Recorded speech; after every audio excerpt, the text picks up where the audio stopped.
I'm Susan. Welcome to Tea and Games. The tea today is Brodie's Scottish breakfast. I sort of say Brodie's of Edinburgh. That's why I paused, because that's what the company used to be known as, and at some point they shortened it to Brodie's. Scottish breakfast, this is one of the strongest teas I have. And I'm recording this fairly early in the morning, so need a good kick in the seat of the pants. Anyhow, I wanted to talk to y'all real quickly about some Carcassonne mini expansions that we've gotten recently. Regular viewers, and welcome to new viewers, new subscribers. I'm glad you're here. But regular viewers will know that we like Carcassonne, and we've got truly a stupid amount of expansions for it, which do interesting things. And recently, BGG, gosh, it really is early. I should drink this, even if it's too hot to drink. So y'all can see me screaming on camera from burning my mouth again. But the Board Game Geek store has started carrying some Carcassonne mini expansions, including Autumn and Summer, two of the, or is it Autumn and Spring? I know they've got at least a couple of the seasonal expansions in stock. But yeah, they're stocking them and restocking them when they run out, though there may be a bit of a delay there. So if you're interested in those, they are now available in the US. You don't have to try to wrangle some way of getting them from overseas. But I've been picking up some, and I haven't always been talking about the ones that I pick up, or maybe I just mentioned it in passing, but we got a chunk of them. So I thought I would just go through them here really quickly. Some of them work well together. Some of them are a little fiddly, but kind of is worth it. So anyhow, these are mini expansions. They come in envelope, and you punch out the board. This is the Festival. And the tiles look like this. And when I first punched them out and I started looking at them, shows you just how bright I truly am. I thought, there's no little emblem on them, because all of the Carcassonne tiles tend to have somewhere on them a little shaded, imprinted thing with an icon for, like a shape for what the particular expansion is, so you can sort these things out. And I kept looking and going like, they don't have anything. How am I ever going to be able to sort these out? I mean, I'll have to actually look for the festival tent. And then I realized, oh, they do have an emblem on them. The 15 is the expansion emblem, because the festival is celebrating the 15th anniversary of Carcassonne being released. And there is actually a mini expansion of the festival that has a 10 on it. That's no longer in print. But as you can see, the festival tiles look pretty much like other Carcassonne tiles, except that they have like a little tent there on them, a little thing. Not always in the center. In this case, it's off to the side, this side. And this is the festival. This is maybe the simplest, almost do nothing kind of expansion that you could get. Essentially, if you just wanted to add more tiles to the game, but you just didn't want to mess up the game mechanics or learn anything new or different or anything like that, you just wish the game would go longer because you wished you had more tiles in the stack, the festival might be something to look at, because it's 12 tiles. And when you place a tile, you can only do one of two things. You can put a meeple on a feature on the tile, just like normal. You don't put them on the festival tent. You put them on a specific feature, like a city or a road. I'm trying to remember, does this thing have a monastery in it? Oh, and yeah, they have some of these kind of roads in this one too. Those are always fun.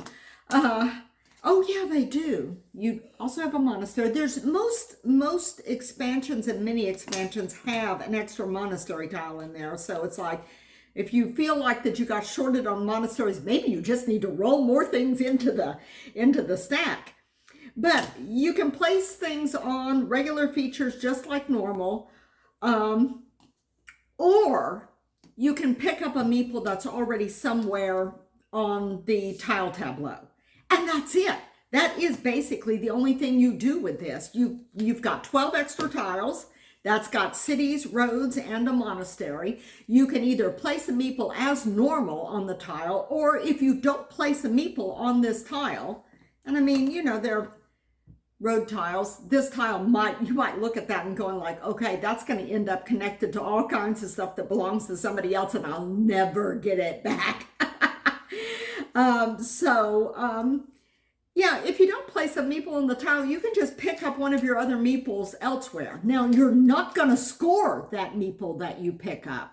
I mean, unless it's the abbot, because the abbot, well, you could pick up the abbot anyway when it's incomplete and score it as long as you didn't place a meeple, but just in base game Carcassonne. But sometimes you end up with a meeple that's stuck somewhere and you've had a little meeple management issues, shall we say, and you really wish that you had that meeple back. This would give you a chance to get that meeple back. And then there's also, that was the festival. As I said, it's small and it doesn't do much. I think that this could be one that we will just roll into our base game and leave in there, and because it's just like really easy to do. It just adds more tiles. But then there's another one. The next one we played was the Barber Surgeons, which sounds kind of horrific. You know, it's that word surgeon that does it, and barber, it kind of gives you Sweeney Todd vibes when you see that title. But you see, German, die Bader, the bath. So it's just really a very bad translation of bathhouses, because all this is bathhouses. That's all they talk about is bathhouses. You're not going to a surgeon. You're going to a bathhouse. And this one is a little bit fiddly, but we kind of enjoyed the thinkiness of it because we had to start thinking about things a little bit differently. It is only 6 tiles. 1, nice bridge, huh? 2, the road I showed you before. 3, nice corner city. Ooh, nice big chunky city, that's 4. And another city in a road is 5. And we got another road for 6. So it's only 6 tiles. And if I'm remembering correctly, you don't use all of them. You put in a number of bathhouse tiles based upon player count. Yes. Player number 2, you add 4 of the 6 bathhouses. 3 players, 5 bathhouses. And for 4 or more players, you use all 6. So anyhow, you may notice these bathhouses have numbers on them, and those numbers represent points.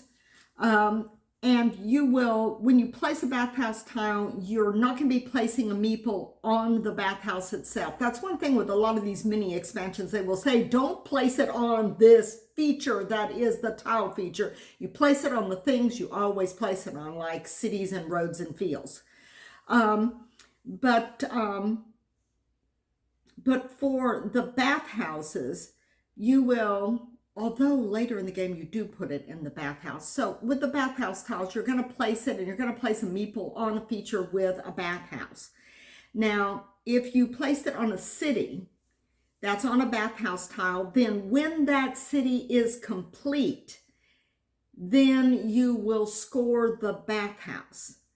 And or am I getting it mixed up with the watchtower? Okay, so when the city that the bathhouse is on, or the road that has the bathhouse that has the meeple on it, is finished, then you will score it according to the usual rules, but you will also get the number of points that's on the flag above the bathhouse. But here's where it gets a little tricky, and that is that after you do that, then your meeple is going to go and have a nice long lie down in a bathhouse.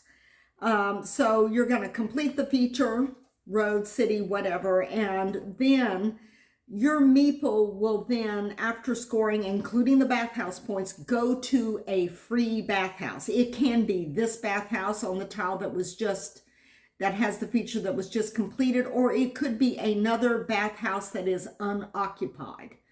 The tile could be occupied, but does not have a meeple on the bathhouse itself, because that's this thing that you do later.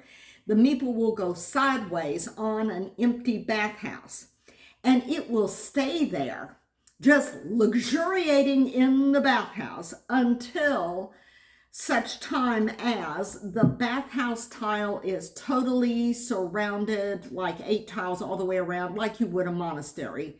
And then when you've completely surrounded that bathhouse, you get the meeple back then. No additional scoring, but you get the meeple back. Now, if you place your meeple on a bathhouse and the bathhouse tile actually happens to be completed and everything, then you don't get the meeple back. And if the city or the road has more than one meeple on it, either you've got a couple of meeples on it, or you and your opponent are sharing possession of the city or fighting over possession of the city. If there's more than one meeple involved in a city or a road that's completed, then nobody loses their meeple to a bathhouse. Everybody gets their meeples back. So it actually kind of incentivizes you to double up your meeples on a feature, or to compete for something that you might not have actually wanted or thought that you would compete for, in terms of like your opponent's roads or cities, because the ones around like a bathhouse, because if that road or city has more than one meeple on it, nobody's meeple stays in a free bathhouse. They all come back to the players. So that made that kind of interesting in some ways. We actually ended up sharing more things and competing for more things than we normally do, just to be able to keep those meeples coming back. There is another way you can get your meeple back from the bathhouse, though, and that is you can pay for it. Like, if your meeple was lying sideways on this bathhouse, having completed some other bathhouse, say, and you couldn't get it back, you wanted it back, and you just didn't want to wait until this was all the way complete, you could pay the number of points on the flag there and take your meeple back. And here's an interesting point: you could place that meeple you get back right away. So that means that if you're running low on meeples, like you're out of meeples and you got meeples like laying sideways on bathhouses, although, you know, there's not going to be a whole lot of them depending upon your player count, then you could just pay a small amount of points, or honestly, some of these are not so small amount of points, get a meeple back, and then use that meeple like immediately for your turn. So that getting the meeple back wouldn't be part of your turn, at least as I understand it.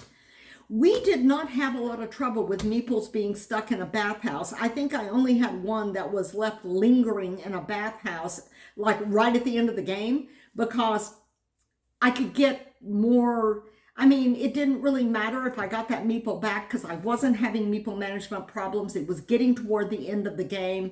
And it's like, I didn't need that meeple. It's like, if I finished the thing around it, fine. If I didn't, fine.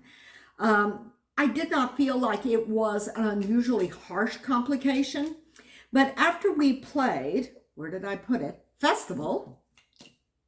After we played Festival, and then we played Barber Surgeons, I said, okay, maybe we should play these two together, because when I looked at how they played, I thought these two would work well together. And the thing with the mini expansions are, they are developed to be played each individually with the base game. They are not, there's no official rules for integrating these mini expansions with other mini expansions, or with each other, or with other major expansions for Carcassonne. There's no official rules for that. So you can basically house rule it. So since a function of the festival is that you can either place a meeple on a tile or bring a meeple back. I feel like it kind of works well with barber surgeons, particularly if you're playing barber surgeons and you're saying like, I just kind of keep getting my meeples stuck in bathhouses and I'm having a lot of meeple management problems. Some games I have a lot of meeple management problems, and some games I've just got that whole meeple thing nailed. But these two do work well together because of that synergy, as in, after you have scored that bathhouse, then you put the meeple on an open bathhouse, either that bathhouse or another one, and it stays there either until the surrounding area is complete or you pay to get it back. The festival could actually take a little bit of that pressure off for that. So those two work well together. And then we tried, the third one we did was the watchtowers, all along the watchtower. And this is another one that has 12 tiles. It has a little castle kind of symbol, if you can see down here, and you can see what the watchtowers themselves look like. And yes, we've got another special feature with numbers on it. The numbers are not points you get immediately. They are very, very specific for certain kinds of things. This, 2 points per shield, 3 points per monastery, 1 per road, 1 per city, that kind of thing. And you're saying, well, what cities, what roads, what monasteries? It's in the surrounding tiles. So you're not going to be placing a meeple on the watchtower, as I had said before. Yeah, what did I do here? Oh, I think I closed it. No, there it is. Okay, you're not going to be placing a meeple on the watchtower. You're going to be placing a meeple on a feature on the watchtower. Like in this case, you could place a meeple on the city or the road. And the road scoring on this one means that you will be scoring for the tiles, the number of tiles with roads on them around them. So when it has to be completed, like when this city is completed, then you would first score the watchtower for the number of tiles all the way around the watchtower that have roads on them. Yeah, I mean, you would score the city too, but first you score the watchtower for the number of tiles that's all the way around it that have roads, and then it's kind of like monastery scoring, and then you would score like the city that you just completed. There's also, let me see here. Yeah, I didn't show this before, but there's also one where you can score for meeples in surrounding areas. Like if you finished up a road or a city here and had a meeple on this tile for that, then when it was completed, you would score the watchtower for the number of meeples that are in that 9 square block. And that would be your meeples and your opponent's meeples. If you've got a couple of meeples in those surrounding tiles and your opponent has one, even if you're not competing for the same feature, all of those meeples would count toward that extra meeple scoring. And that's one thing about these mini expansions. All they're really doing is giving you extra ways to score, a little bit extra points. Though there are some strategic considerations, like here, like this is going to be like the meeples. You're going to want to try to meeple things around it. But like for this here, nice spot for a monastery enclave if you can get some monasteries going around this tile. Because I think that's 3 is like the highest scoring you can get. And that is for monasteries. And there are a couple of tiles that score for them. Roads only score you 1 per road. Cities score you 1 per city and surrounding tiles. And shields, the shield tiles give you 2 for each shield tile in a city around the road. And I mean around the watchtower thing. Now, it doesn't have to be the completed city. I mean, it's like if you put a little piece on here and you meeple it and complete the city, then you would score for all of the city tiles around it that had shields on them, whether the city you completed had a shield or not, or was your city or not. So you can eke out a little bit of extra scoring there. For some reason, we kind of flailed around a little bit with the watchtower. It was one of those things where it's like, we're going like, okay, we place this here and this scores for road. So I should put a road here. But then if that completes, and it's like, and that city completes this, so then I would count these cities. You know, it's like we're going through this like we're small children or something. And it's not that difficult. But you know how every now and then you just look at something and it's like there's something about that. Okay, you're finishing this feature, but then you're scoring this feature for all of these. And it's like, yeah, and I don't know what it is, but you know, every now and then you just get something in a game and for some reason your brain just has trouble latching onto it, and you find yourself like going, and you put this here and you do that there, which then would be, it's like, but it's not difficult. And it occurred to me later that the watchtower we only played once. And I bet you that we would just like have none of that mumbling under our breath about what we're supposed to be doing strategically if we played it again. I bet you. And I said we played it twice because the others we played twice because we played the festival, then we played the Barber Surgeons, then we played the festival with the Barber Surgeons. So that was 2 plays each of those. And then the fourth one, save the best for the last. The fourth Carcassonne expansion that I got in this particular purchase order was the fruit-bearing trees. And we liked this a lot. I mean, these other ones, I need to play the Watchtower again. Festival and bathhouses, yeah, I like those. I'll probably roll the festival in just to the regular thing, and the bathhouses will get played. But the fruit-bearing trees, we played 2 games of those just back to back because we just really enjoyed it. And I'm not even sure I can tell you why we liked it so much. It is a 6-tile expansion, but you got tokens, fruit tokens, yeah. And I will put some pictures up. Let's see if I can scoot over here. I will put some pictures up of the fruit-bearing trees with the fruit tokens on them in the game that one of the games that we played. What they look like is, you see there, they've got like a fruit tree, and it's got a little awning there, helps you spot them. The color of the fruit on the trees varies, but you don't have to match up the fruit with the tree, any fruit. So when you draw a tile that has a tree on it, first thing you will do, and this is part of your prep for the game, is you will sort the fruit tiles by types of fruit and put them in little stacks. There are 6 of each type, if I'm remembering correctly. They have numbers on the back. You will have the fruit side up in the stack.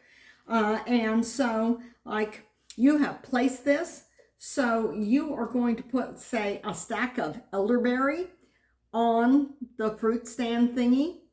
And if you meeple something on this tile, not like on a road you've already got a meeple on, you have to have a meeple on this tile, then you can take a fruit action.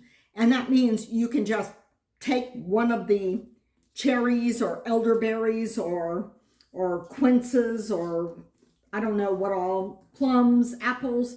You can take one of those right off the top, flip it over, and immediately get the points. But wait, there's more. So there's going to be a stack of tiles on each one of these 6 fruit tiles as they come out. Players will place a stack on there, and if they've placed a meeple on the tile, they'll take one of those and score immediately. But you get to that whole surrounding the tile thing again. Every time you place a tile adjacent to a fruit-bearing tree tile, you can take a fruit action. So this kind of actually encourages people to add on to your stuff or whatever, maybe compete for your stuff. But in some cases, it's like a straight add-on. It's like, I want that fruit, and so I'm going to add on to your road. But there's more to it than just the straight out points that you would get. And by adjacent, I mean all the way around adjacent, like monastery, like that 9 square block. You cannot take any more fruit trees once the tree is completely surrounded, because nothing can be placed next to it. So there are 2 different types of fruit actions. The first one I talked about is the one that you do when you first place a fruit tree, a meeple on this square. Then you would take a fruit. If there's another fruit tree that's adjacent, you could take a fruit off of that, or the other fruit option as well. Because the other fruit option, besides harvesting, is selling. So when you take one, you score those points immediately. When you then place like around adjacent, or even if you placed one and put a stack on it, you could take another. If you didn't put a meeple on, or if you put a meeple on it, you could take the other harvest option, which is selling off your fruit, and you are collecting sets of different types of fruit. You're not going to want to keep going back to the same tile and getting a whole big huge stack of plums. You're going to want to keep getting plums though, because plums will be something that will go with your apples or your cherries or your, I don't know, quince maybe? Or the elderberries, or the peaches. So you're going to be getting sets of different ones. So that kind of incentivizes you to build around other people's fruit trees so you can get the kind of fruit that they put the sack down, because they don't actually own those trees. Anybody can place around those trees and pick up fruit. So you're collecting sets of different types of fruit. And when you take a fruit action, you can either pick up a fruit when you place a tile adjacent to a fruit tree, or you can sell off one of your sets, up to 4 different fruits. You don't get anything extra for a 5 fruit. So best just to start making multiple sets, especially if you've got like duplicates of some types of fruit, because you can't sell those like not together. So you can sell them. If you have any fruit you haven't sold at the end of the game, they're worth 1 apiece. They are worth more if you sell the sets, and it grades up. I think it's like you get 3 for a set of 2 and 3 for a set of 3, and then you get more. Like there's a jump between 3 and 4, I think, or maybe it's between 2 and 3. But there is a gradation there. We knew it when we were playing it, and then I did not memorize the chart after that, because we didn't play that this past weekend. So it's been a couple of weeks since we played it. But we had a lot of fun going around to different areas and picking up fruit and making sets.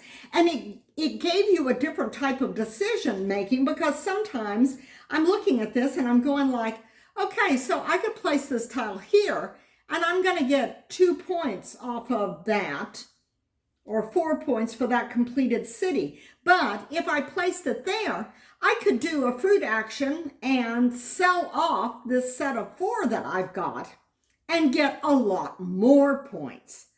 So yeah, you do have some interesting decisions. Or, you're going like, do I want to add this on to my road or city here? Or do I want to go up there and get one of those fruit that I don't have, which is going to make my set more valuable? So I kind of like that. We kind of enjoyed that a lot. I mean, as soon as we finished playing this one, we're like going, again?